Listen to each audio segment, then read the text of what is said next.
ملک میں شوال کا چاند نظر آ گیا، جس کے بعد کل عید الفطر منائی جائے گی۔ رویت ہلال کمیٹی کا اجلاس وزارت مذہبی امور کے مرکزی دفتر کوہسار بلاک میں ہوا، جس کی صدارت چیئرمین کمیٹی مولانا عبدالخبیر آزاد نے کی۔ اجلاس کے بعد پریس کانفرنس کرتے ہوئے مولانا عبدالخبیر آزاد کا کہنا تھا کہ کراچی، دیر، فیصل آباد، اسکردو اور ملک کے مختلف علاقوں سے چاند نظر آنے کی شہادتیں موصول ہیں۔ انہوں نے اعلان کیا کہ اتفاق رائے سے فیصلہ کیا گیا یکم شوال المکرم 1445 ہجری 10 اپریل بروز بدھ کو ہوگی۔ پورے ملک سے براہ راست مرکزی رویت ہلال کمیٹی کو کال موصول ہوئیں اور شہریوں نے چاند کی تصاویر اور ویڈیوز بھی مرکزی رویت ہلال کمیٹی کو واٹس ایپ کیں۔ دوسری جانب محکمہ موسمیات نے ملک میں چاند نظر آنے کا امکان ظاہر کیا تھا۔ خیال رہے کہ سعودی عرب، متحدہ عرب امارات اور دیگر خلیجی ممالک سمیت برطانیہ اور آسٹریلیا میں بھی کل عید الفطر منائی جائے گی۔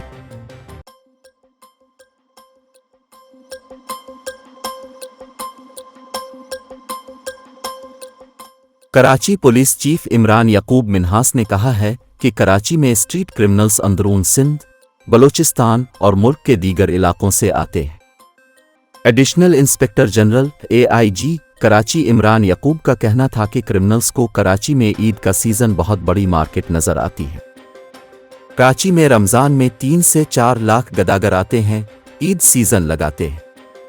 انہوں نے کہا کہ کراچی میں اسٹریٹ کرمنلز اندرون سندھ، بلوچستان اور ملک کے دیگر علاقوں سے آتے ہیں۔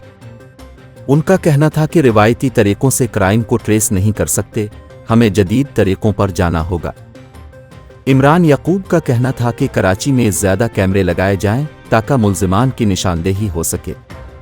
خیال رہے کہ کراچی میں ماہ رمضان میں اسٹریٹ کرائم میں جاں بحق افراد کی تعداد 19 ہو گئی اور رواں سال اب تک ڈکیتی مزاحمت پر 55 سے زائد افراد مارے جا چکے ہیں۔